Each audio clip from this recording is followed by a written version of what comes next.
just wanted to know, because something you mentioned in your podcast is that you hadn't come from a gardening or any kind of design, landscape design background. What was that sort of light bulb moment that went, that sounds like that's my cup of tea? Plants. That's what drew me, because I started with my RHS qualifications because I wanted to garden. I wanted to be a gardener and have my hands sort of in the soil. Plants have a history, and most historical plants, or the heritage of plants, is linked with gardens, old gardens, and it just came from there, really. So I tend to, so I've got quite a large garden, and I love my plants, so I'm a hands-on gardener as well, and I just find the combination of the two, so which is why social history is quite important to me. There's so many things that affect gardens, politics and religion and all sorts of things, and I love that side of it. So that's why I sort of combined the two. But the light bulb moment was certainly when I sort of thought, hang on, plants actually have a history. They go back to, I don't know, the 5th century BC. A lot of people think that lemons are sort of Mediterranean, because whenever we go to sort of Italy and whatever, that's where we see them growing. They're actually from China.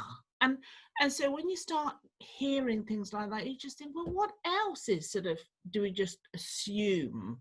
And so that was a light bulb moment for me.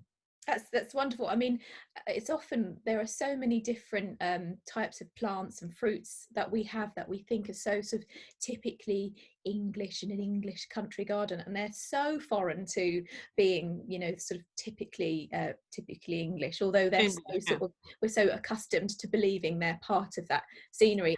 So what is your most sort of, what's the garden era that you're most passionate about, or that you're most attracted to the aesthetic of, perhaps?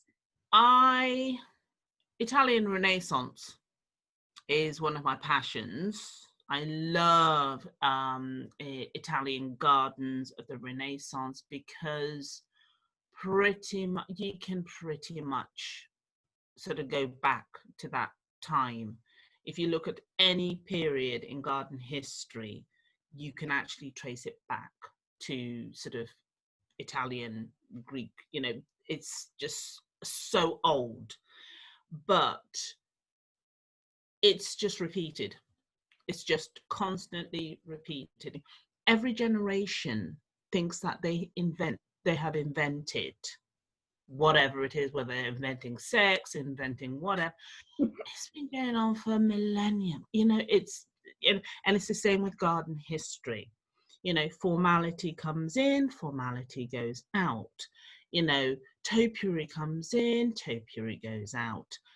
It's like, I don't know if you saw the Gardener's World thing that I did on auriculas a few weeks ago. It was the same. Oh, doubles. Oh, how lovely. We all want doubles. They're gorgeous, gorgeous, good. And then somebody develops one with stripes. It's like, doubles? Nah. Stripes. We want stripes. We want this. And it just carries on like this. So yeah, that's why I love the Italian Renaissance, because it reflects. What would be like a typical characteristic of that style of garden, or a particular plant or style of planting? Italy, as in Italian. We've copied that vibe to get a flavour of that in a suburban garden in Croydon, say. It's formality, isn't it? It's colours. Unfortunately, it's quite difficult, I think, to probably reflect that, because 9 times out of 10, you have these gorgeous blue skies. So you can imagine, so trying to sort of transplant that, or to emulate that in a suburban garden would be quite difficult, because it does take space. There's an element of formality, and sort of there's this statuary, and there's a lot of green. You get lots and lots of different shades of green. The reason why Italian style gardens didn't quite work in this country is because we've got hills for a start. We have sort of undulating sort of countryside and whatever.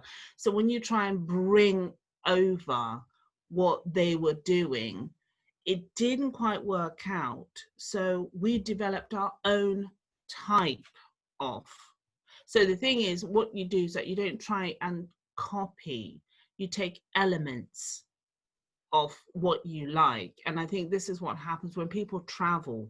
They see something and they think, oh, I like that.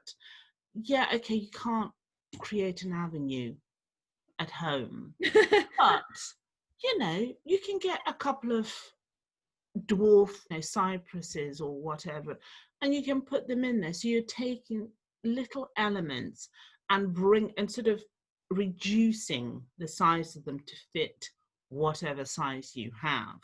So for instance, my garden, I have developed, because I quite like the Edwardian period as well. So late Victorian, Edwardian, and again, slightly harking back to Italian Renaissance, it's all about rooms, you know, creating rooms. So what I've done in my garden is that I've got sort of, so I'm in my study now. So just outside, I have a small seating area and then a winding gravel path, lots of roses and everything. So you can't see the whole garden. It's, you know, you have to keep moving through the garden. So it actually looks a lot bigger. So instead of having a straight path, you make it windy and then it goes round a corner, and then I've got a patio area and a sort of a yew hedge, and then a formal sort of marble pond kind of thing.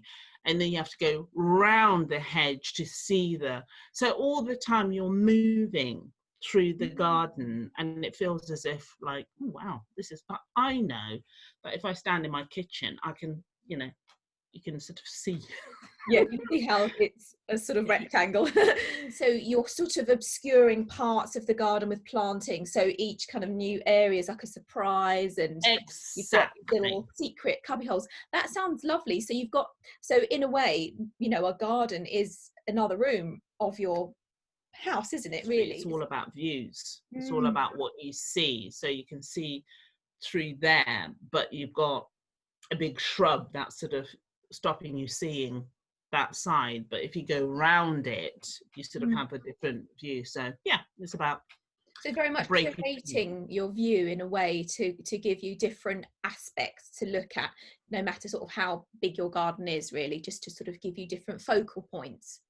Exactly. Yes. And if you haven't got the means to sort of grow a tall hedge or something, pots are really good. I love pots. You know, you have to feed them. You have to feed things in pots, and obviously they need more watering. You know, a pot, a sort of a box or in a pot. Okay, you have to keep feeding it, but that one actually can be placed. You can have a couple of those in a long tub or something, and that gives you that barrier that you need. So you know, it's a lot easier now, container gardening. Yes, I've done something similar in my garden. I rent my house, so I've got staging of pots. So I've started doing that. What do you call the sort of rent generation? You know, yeah. Yeah, where you can't, you're denied this permanency. You want to grow stuff, and this is another reason why houseplants have really taken off, is that, you know, it's an indoor garden and you can take it with you. So that actually brings me really nicely onto the project that I run, which is called Lend and Tend, which is all about facilitating people sharing gardens. And that's one thing I'm quite passionate about, being a renty something, I think they call it. And I'm really sort of keen on how we can bring permanence into our lives for those that don't have it. And I was just wondering that in your kind of work in historical research, have there been any movements or eras where people have come together and shared? Because there's always the kind of idea that your garden is private and it's an escape for yourself. And you know, when you think about the sort of wealthy homeowners and the stately garden owners of, you know, hundreds of years ago, those gardens seem very private and not really accessible for the normal, you know, likes of me. Have you heard of garden grounds? No, no. Garden grounds is something that used to, my garden or our house and garden was a garden ground. If you look back at maps sort of from, I don't know, the late 18th century, 19th century, you'll find that people used to buy land and parcel them off. And these were sort of almost a precursor to allotments, as it were. And you could actually rent them for not an awful lot, a little bit like the Guinea Gardens in Birmingham. I don't know about that. I'll write that down. Oh, right, Guinea Gardens in Birmingham. And basically, so depending on how wealthy or how poor you were even, you would hire this garden ground where you would actually grow your vegetables and everything else, and sometimes cut flowers. But if you were slightly wealthier and you had a townhouse without a garden, but you didn't have to be self-sufficient, so you could have your vegetables or whatever it is delivered to you, then you would create a pleasure ground in that garden ground. So you would actually have a lawn. You were allowed to build a little summer house, but you weren't allowed to sleep in it. It was, you know, forbidden. But you could have lunch in it, you know, you can have picnics in it. And so you would have people, sort of the poorer people would perhaps share this garden ground. So if it cost, I don't know, £5 a week or whatever, and you couldn't afford it, then you and a couple of mates might club together to rent one of these, and then you divide the sort of profits. Yeah. And what era was that in? Well, they've been going on for quite a while. I mean, certainly because this house that we're in was built in 1870, and basically what happened as time progressed, the people that owned these plots, they sold them off piecemeal. So I have maps of our house, because it's sort of semi-detached, of our house, and we are the last one at all. Yeah, last one there. And then there's just nothing but garden grounds, just plots of garden grounds. Wow. And then over the years, they're sold off. And then you can see how the road develops. And you'll find that in a lot of places. I feel like the future and sharing. Yeah. Because particularly, I mean, perhaps for you're very capable of looking after your garden, but for a lot of people, not necessarily due to age or ability, as in, you know, physical ability or injury. Sometimes just lack of knowledge. You just don't want to garden. So you've got a garden out there doing nothing, where somebody living in a flat round the corner would be dying to just use a portion of it. Yeah. Like you say, create that little room where they might be able to sort of have somewhere to read or you know, grow a few things. I think it's a fabulous concept. I really do. Yeah, so I grew up without a garden, and my mum had, the house was just like a jungle of like spider plants and things on the balcony. Oh, the ubiquitous spider plant. Was it in a macrame pot? Was it in a macrame holder? Probably. Do you know what you were saying earlier about you know, fashions and history repeating and repeating? I found this really awesome book in a charity shop, and it's actually an old St. Michael, Marks and Spencer's book on house plants. And I tell you what, it looks exactly like it could be in vogue today. When we look back at our time, the sort of turn of the millennium, do we have a style now? Sustainability for a start, and climate change. They're all now part of how gardens are designed. 100 years ago, 200 years ago, nobody was really thinking. I mean, there were some people that were thinking about conservation, like, you know, people like sort of Pope and Horace Walpole. But I think now there's an awful lot of trying to create gardens that are sustainable, that are maybe drought tolerant. Although having said that, when all this kicked off a few years ago, I think we had one of the wettest sort of year for ages after that, and all the drought resistant plants or whatever it is died. That's climate change, isn't it? We can't really predict.